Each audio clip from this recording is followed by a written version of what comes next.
É definitivo, Gabi? Você não fica, então? Não, não fico no Flamengo.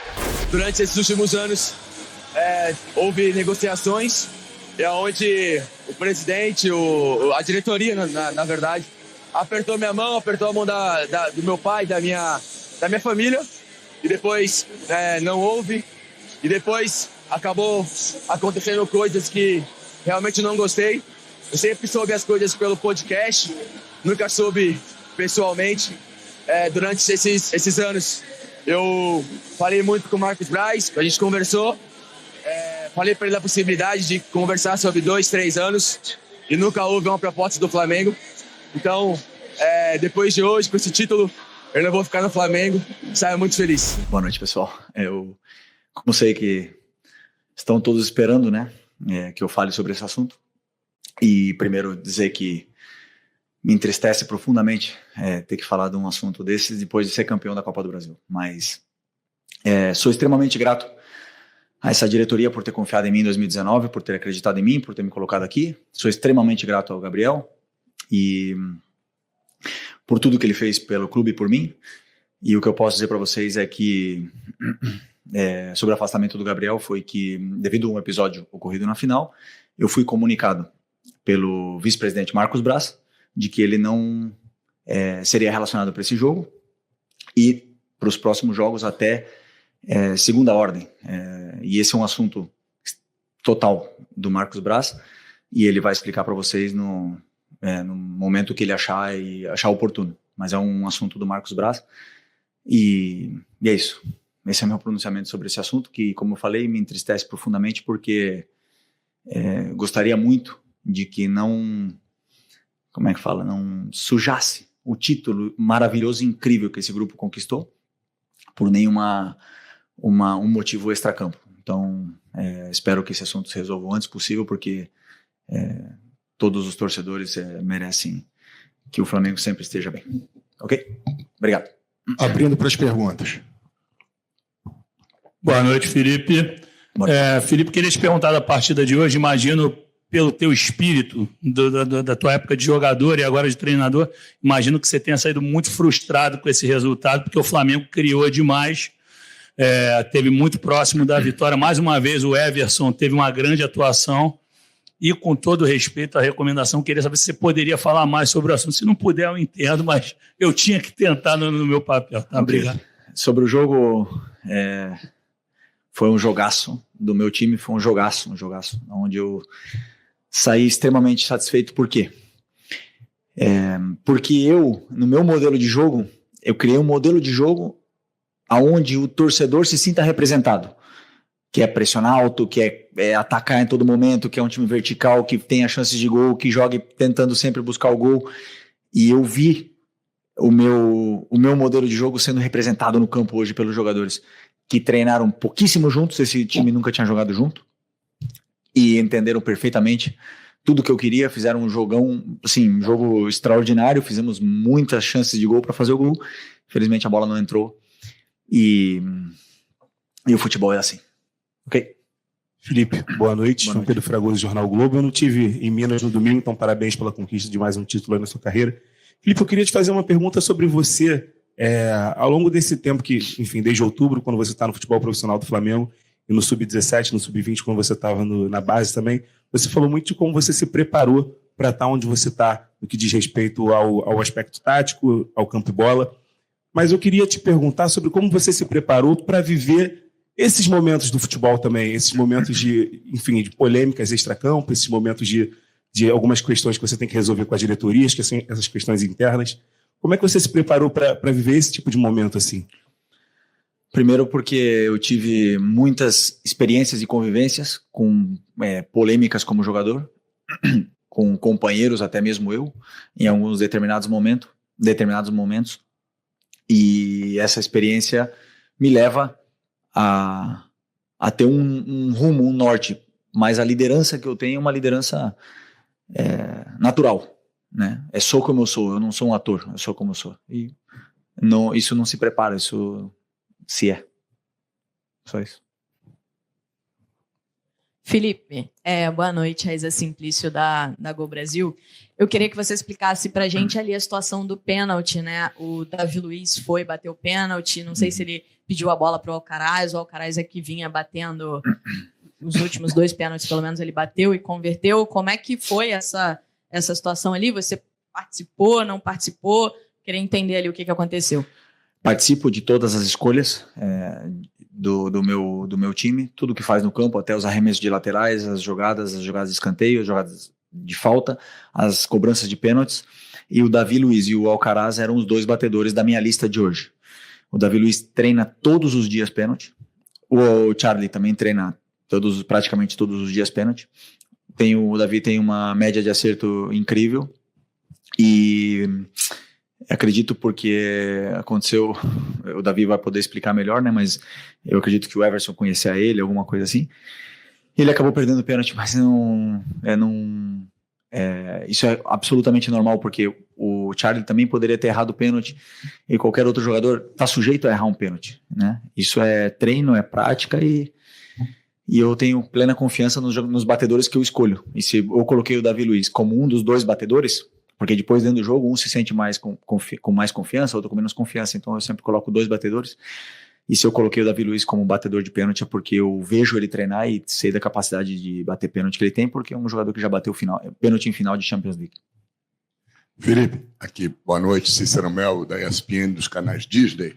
Parabéns aí por esse seu início de trajetória, o time Obrigado. Profissional com muita personalidade, né, mostrando tudo aquilo que você aprendeu como jogador e com grandes técnicos. Eu queria justamente falar sobre isso.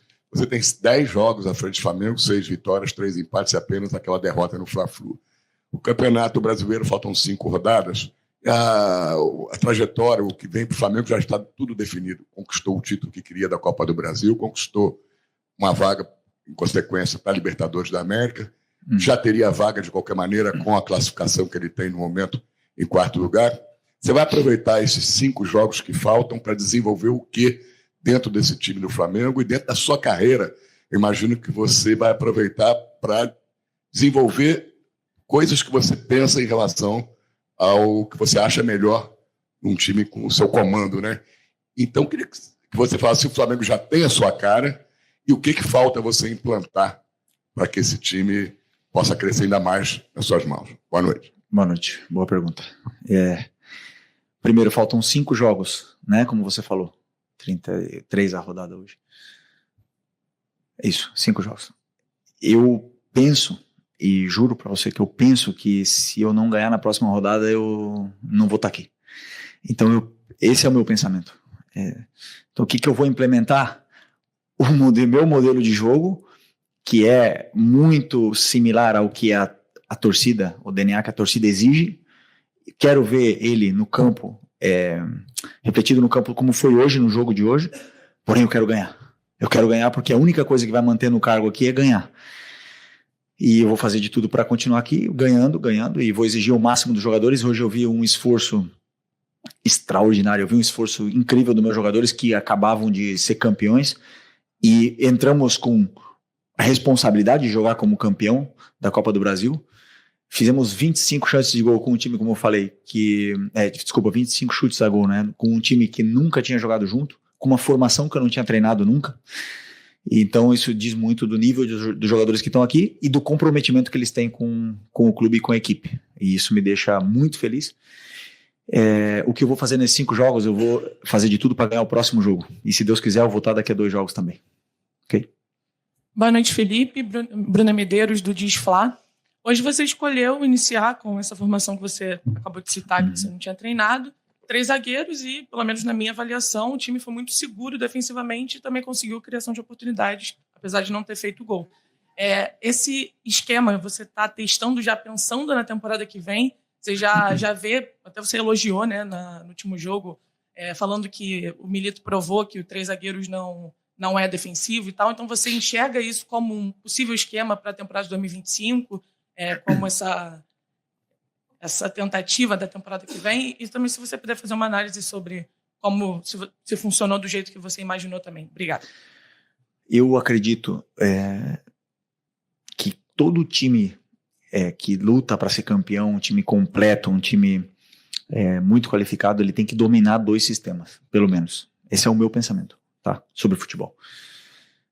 Nós dominamos muito bem o 4-4-2, 4-2-3-1, que é similar, e hoje esses jogadores provaram que dominam o 3-4-3, 3-5-2. Então, hoje, por que eu coloquei essa estrutura no campo hoje? Primeiro, pelos jogadores que tinham, a qualidade, a característica dos jogadores que estavam disponíveis para o jogo de hoje, que vocês viram, eram esses que estavam disponíveis para o jogo de hoje, mais o Lohan do profissional, mais o Cleiton. O Léo não tinha condições de jogo de hoje e até completou o banco. Então, em função das características dos jogadores que estavam hoje no campo, esse para mim era o melhor sistema, que combinava muito com o jeito para pressionar o jeito que o Atlético Mineiro joga. E foi, para mim, funcionou muito bem, porque o primeiro tempo eu praticamente não vi o Atlético Mineiro no nosso campo. Praticamente não vi.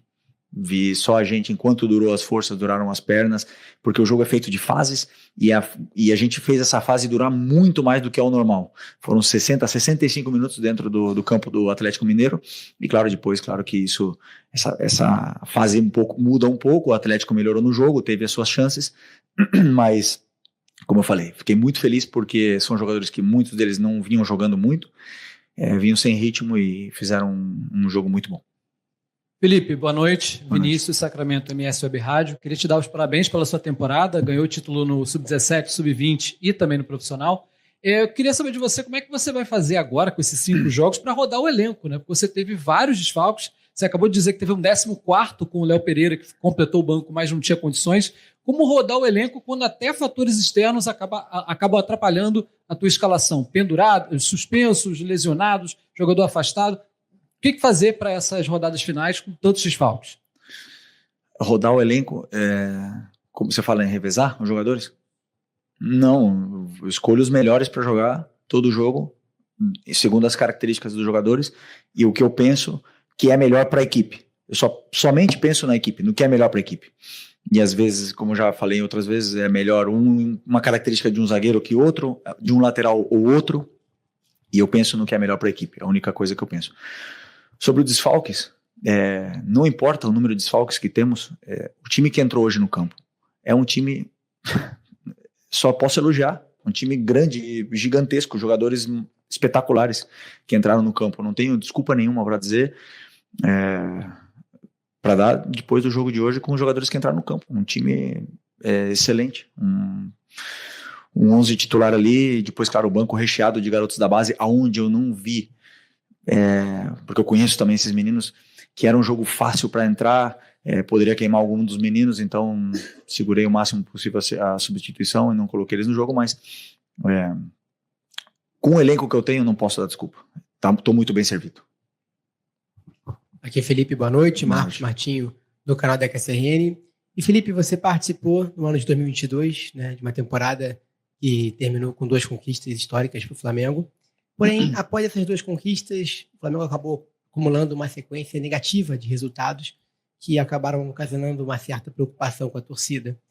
E na atual temporada, essa preocupação acabou sendo compartilhada também com um possível declínio, uma possível desmobilização da equipe após a conquista da Copa do Brasil, né? Pelo desempenho da equipe, visivelmente, isso não aconteceu. Te preocupou esse processo de desmobilização que poderia acontecer após um título como foi o conquistado contigo? Sinceramente, não. Desculpa, sinceramente, não. Eu conheço meus jogadores, eu vejo como eles treinam, isso é o primeiro. Depois eu vejo a ambição que eles têm. E como eu falei para vocês, eu tô com o meu cargo em jogo todas as rodadas. Eu penso isso, que eu vou ser demitido cada vez que eu perder o jogo. Então, eu vivo em estado de alerta constantemente. E quem não está no mesmo estado de alerta que eu, provavelmente não vai jogar.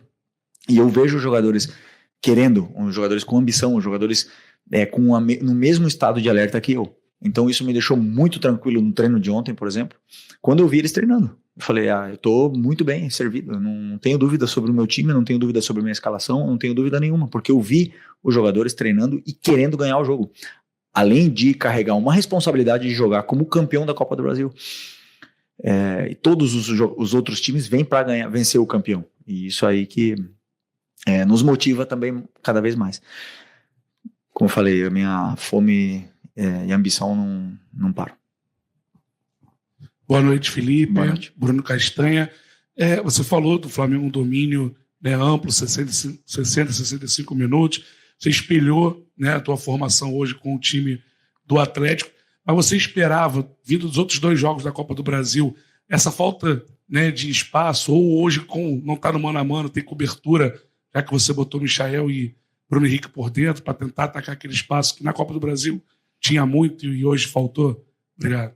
Eu não entendi bem o contexto. Você acha que você se surpreendeu com a mudança do Atlético Mineiro, a questão de um pouco mais baixo, e hoje não está no mano a mano o tempo todo, como teve nas duas últimos jogos? Não, o Atlético Mineiro não veio completamente no mano a mano no primeiro jogo da final, eles deixaram uma sobra, e hoje foi a mesma coisa. Eu esperava que eles fossem vir assim, com uma sobra também, até mesmo pelos jogadores rápidos que a gente tinha na frente. Tínhamos Wesley, Ayrton Lucas, Michael e Bruno Henrique. Então, vir pressionar mano a mano no Maracanã com esses jogadores rápidos era um risco muito grande. Eu não esperava que eles viessem assim. E conseguimos, com esse tipo de jogador super perigoso, pressionante, que o Michael, o Bruno não pararam, e o Charlie, o Matheus, todos eles não pararam de pressionar os 90 minutos. Conseguimos impor o nosso ritmo, impor o volume de jogo que queríamos, sermos protagonistas do jogo, e somente faltou o gol. Então, eu não surpreendi, porém a formação e as peças, as características dos jogadores que foram a campo levaram com que o time tivesse esse domínio, na minha opinião, avassalador no primeiro tempo e parte do segundo. Aqui, boa noite, Felipe, Vinícius, canal Vini Rubro Negro, parabéns pelo título da Copa do Brasil.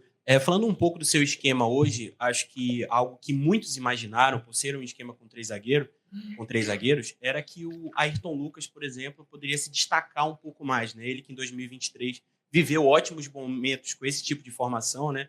Onde ele é um atleta que aparece muito ofensivamente, mas saiu até vaiado, acho que deixou um pouco a desejar nesse sentido. Queria saber que avaliação você teve da partida dele e como você vê esse momento do Ayrton Lucas e o que ele precisa para retomar a boa fase. O jogador vive de fases, ele obviamente que veio jogando o Alexandro nos jogos mais importantes, e como eu falei para vocês, eu acredito que o jogador, para render ao máximo, ele precisa de minutos e minutos e minutos e minutos, e o Ayrton não está passando pelo seu melhor momento, poderia afirmar isso. Mas, como eu falei, ele é de fases, o esquema hoje favorecia ele, mas atacamos muito pelo lado direito, porque o Wesley sim está numa grande fase. Então, e aí não favoreceu tanto o Ayrton naquele lado, e acabou favorecendo mais o Wesley pelo lado direito. Mas ele cumpriu bem a função que ele tinha para fazer, ele fez o que ele tinha que fazer, ele entrou na área quando tinha que entrar, marcou quando tinha que marcar, e cumpriu a função. Claro que sabemos que essa não é a melhor versão do Ayrton, porém, vou continuar dando carinho e esforço, e também gosto de falar dos que estão bem, né, dos que sim estão numa grande fase, como é o caso do Wesley, do Everton e outros tantos jogadores. Felipe, boa noite. Mauro Santana, canal do Mauro Santana. Apesar do domínio da partida, já mencionado, o Flamengo ter criado, mais uma vez o Flamengo esbarra, além da excelente noite do goleiro Everson, mas da necessidade já apontada, a preocupação de melhorar a eficiência da efetivação das jogadas criadas ofensivas. Você acredita que esse é o seu maior desafio nessa reta final de temporada, até já pensando em 2025? Eu falei numa outra entrevista que eu acredito que o gol a gente não ensina, né, aos jogadores. Assim, a gente pode criar muitos recursos para eles entrarem na área, para eles finalizarem e tudo mais. Mas tem dias que a bola não entra. E tem dias que, por exemplo, até pênalti a gente erra. E tem dias que, fazendo muito menos, você faz 2, 3, 4 gols. Então, eu associo isso a um daqueles dias que a bola não entrou, e vamos continuar trabalhando finalização, vamos continuar trabalhando essa frieza, eles têm que cada vez treinar mais e se sentir melhor. De cara ao gol. E eu tenho certeza que isso vai melhorar daqui para frente. Professor, últimas duas. Ok. Felipe, boa noite. Boa noite. Você fala que pensa o jogo a jogo, acredito que você já está preocupado com o próximo jogo contra o Cuiabá na semana que vem. Só que ontem a CBF divulgou a tabela, né, o calendário, na verdade, de 2025, os estaduais começando ali por volta do dia 12 de janeiro. Teoricamente o Flamengo volta no dia 8, para no dia 8 de dezembro volta no dia 8, você teria 4 dias para treinar uma equipe, normalmente entra com os garotos da base. Você já tem uma Supercopa do Brasil no dia 2 de fevereiro e um brasileiro começando no final de março ali, já embolado também com Libertadores. Eu queria saber se você, quando olhou o calendário, já começou a pensar em alguma coisa para esse começo de ano e como é que você está vendo isso? A gente planejou uma parte da pré-temporada antes de sair esse calendário e confesso que eu não olhei. Até um erro, né? Mas não olhei esse calendário porque eu estava com a cabeça muito focada para o jogo de hoje. E agora temos essa semana toda para olhar e preparar. Né? Preparar essa pré-temporada, essas semanas, esses microciclos aí até chegar bem na final, como você falou.